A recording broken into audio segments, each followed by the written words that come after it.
I was standing in the glass-walled conference room, holding a tray of coffee cups I'd brought for what I thought was my promotion celebration, when my boss chuckled and said, "What raise?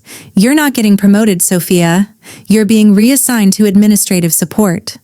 Everyone went silent. The entire management team just stared. And there I was, frozen, with the celebratory cupcakes I'd baked sitting untouched in the center of the table. My name's Sophia. I'm 26 years old. And I'd worked at that mid-sized tech company for 3 years. 3 years of late nights. 3 years of fixing other people's mistakes. 3 years of being the behind-the-scenes workhorse who did the data analysis, built the campaign strategies, wrote the client reports, and made everyone else look good. I wasn't the loudest person in the room. I didn't golf with clients or crack jokes in meetings or show up to happy hours pretending to care about fantasy football. But I had something better. I had results. For 8 months, my boss had been promising me a promotion to senior coordinator. 8 months of soon, just 1 more quarter and, "We're almost there, Sophia. Keep up the great work." I hit every target they gave me, every single one. And all I wanted was to finally be recognized, to get the raise, to prove I wasn't just the office workhorse they could ride into the ground and forget about. I wanted to matter. But standing in that conference room, holding that coffee tray like an idiot, I realized something. I'd worked there for 3 years. I'd done everything right. And in front of everyone, I was being erased. If you've ever been overlooked at work while someone else took the credit, drop a comment below and tell me where you're watching from. I see every single one. Because what happened next taught me something I'll never forget. Let me take you back to that meeting. I walked into the conference room that morning expecting congratulations. I'd dressed up. I'd brought cupcakes. I'd even rehearsed a little thank you speech in my head. Something humble and gracious. Instead, Mr. Brennan stood at the head of the table and announced my reassignment to a support role.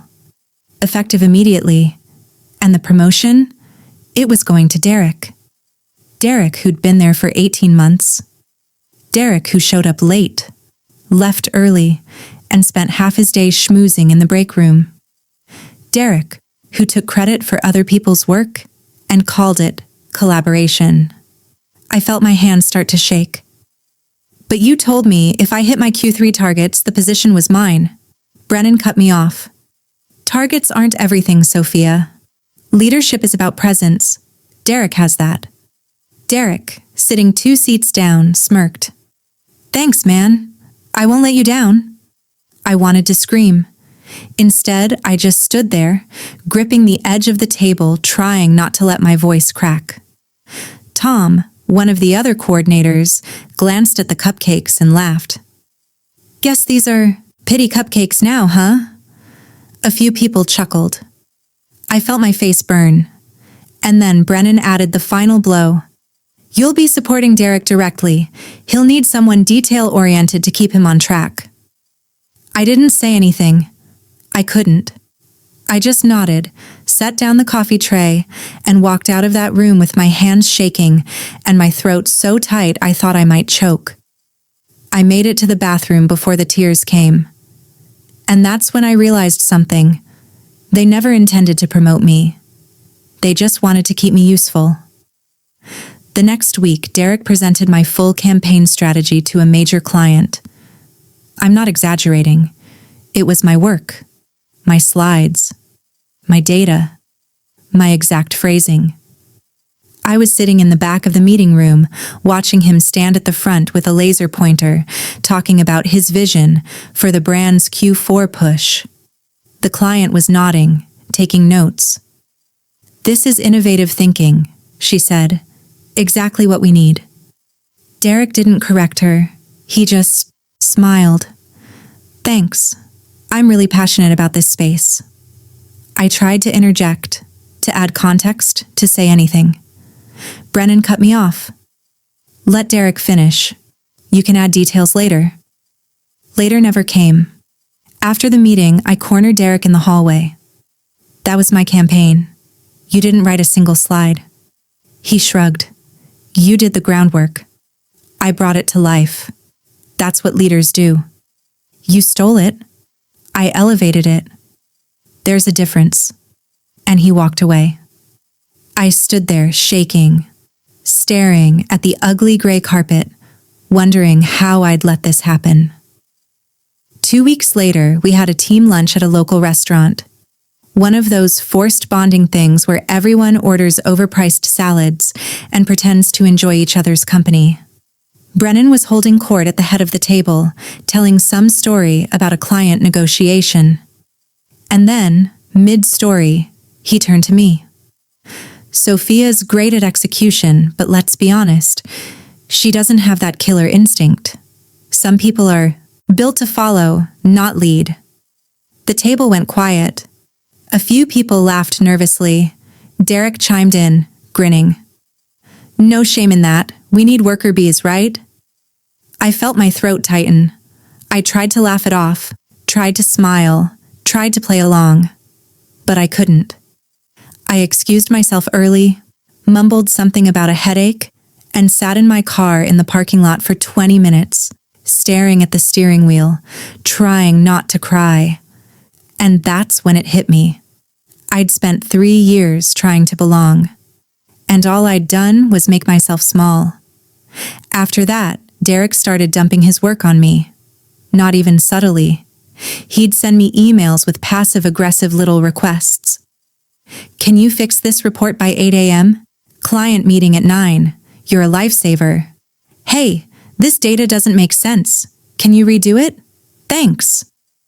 He'd leave at 5 p.m. every day while I stayed until 8 or 9, cleaning up his messes, fixing his mistakes, doing the work he was getting paid twice as much to do, and then he'd present it in the morning meetings and take all the credit.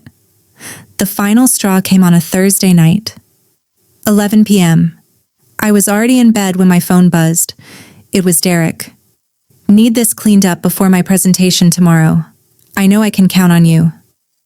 Attached was the messiest spreadsheet I'd ever seen.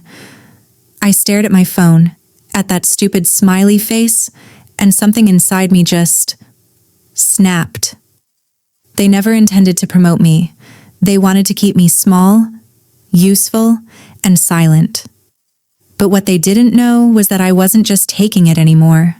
I was building a case. For the past 3 weeks, I'd been quietly documenting everything. Every email where Brennan promised me a promotion. Once you hit these numbers, I hit them. Twice. Every campaign file with my name on the original drafts, complete with timestamps and version history. Every client email praising my work directly, sent before Derek intercepted the communication and took over. Every performance review that said exceeds expectations.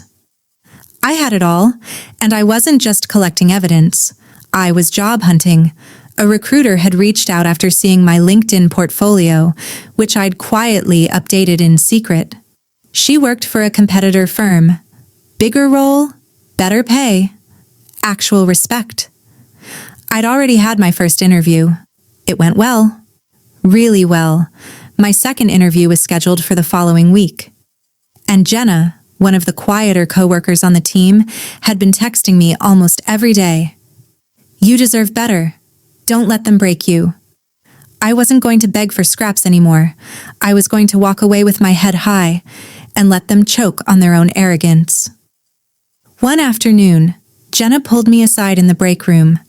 She glanced around to make sure no one was listening, then leaned in close. I need to tell you something. Brennan did this before, 2 years ago, to another woman on the team. She quit without fighting back. He got away with it. I felt my stomach drop. What happened to her? She just left. Didn't file a complaint. Didn't go to HR. She was so burned out she couldn't fight anymore. Jenna hesitated, then added, I'll back you up if you go to HR. I've seen what he's done to you. You're being stolen from. What if they just see me as bitter? or difficult. You're not difficult. You're being stolen from. There's a difference. Meanwhile, Derek and Brennan were getting bolder. I walked past Brennan's office one afternoon and heard them laughing. The door was half open. I slowed down. "Sophia's not going anywhere," Brennan said. "She needs this job. She'll fall in line." Derek laughed. "Good. Honestly, she's way more useful like this. I don't have time for the boring stuff." I kept walking, hands clenched, heart pounding. The breaking point came a few days later. Derek presented the quarterly report to the executive team. It was 100% my work. Every slide, every data point, every strategic recommendation. An exec leaned forward, nodding. "This is the strategic thinking we need at this level." Derek beamed. I sat in the back row, invisible, hands clenched so tight my nails dug into my palms. After the meeting, I walked straight to my desk and sent an email to HR. Formal, professional, requesting a meeting. I CC'd myself on all my evidence files, and then I waited. 2 days later, my second interview at the competitor firm happened. It was perfect. They asked smart questions. They listened. They were impressed by my portfolio, my results, my professionalism. The hiring manager smiled at the end. "We've been looking for someone like you. When can you start?" I tried not to cry right there in the conference room. That night, Jenna texted me, "Whatever you're planning, I'm with you." 3 days later, I got called into an HR meeting. Present, Ms. Alvarez, the HR director, Brennan, and me. Brennan sat across from me, arms crossed, looking smug. He thought I was being reprimanded for attitude issues. Ms. Alvarez opened her laptop and turned to me. "Sophia, why don't you walk us through your concerns?" I took a breath. I'd rehearsed this. I pulled up the first email. 8 months ago, Mr. Brennan told me in writing that if I hit my Q3 targets, the senior coordinator position would be mine. I showed the screen. I hit those targets. Twice. I pulled up the next file. Here are the campaign files proving I created the work Derek has been presenting as his. Original drafts, timestamps, version history. I showed the client emails. Here are messages sent directly to me, praising my work. Before Derek took over communication, I pulled up my performance reviews. All of them say exceeds expectations. I turned to Brennan, and yet I was reassigned to a support role while Derek, who's been here less than 2 years, got the promotion. Brennan shifted in his seat. This is being taken out of context. Promotions aren't just about hitting numbers. Then what are they about? Because you told me in writing that if I hit my targets, the role was mine. Leadership is subjective. Derek showed initiative. He showed up. I showed results. And you gave him my work, my title, and my credibility. Brennan's face reddened. That's not... Look, there were multiple factors. Name one that isn't he's better at schmoozing than she is. Silence. Ms. Alvarez turned to Brennan. Can you respond to the documented evidence? He stumbled. There was some miscommunication, different management styles. I cut him off. This isn't a miscommunication, it's a pattern, and I'm not the first woman on this team you've done it to. Ms. Alvarez's eyes narrowed. I played my final card. I've been offered a senior marketing strategist role at a competitor firm. It's a promotion 2 levels above what I have here. The salary is almost double, and they didn't make me beg for it. The room went dead silent. Brennan's jaw tightened. You can't just walk out in the middle of, I can, and I am, unless you'd like to counter with the promotion you've owed me for 8 months, back pay, and a public correction of who actually created the campaigns Derek's been presenting. Brennan started backpedaling. He offered a compromise, vague promises, no specifics. I stood up. I'm done compromising. I'm giving you 2 days' notice. You can have Derek finish my work. After all, he's the one with all the leadership presence, right? And I walked out. Ms. Alvarez followed me into the hallway. She stopped me just outside the door.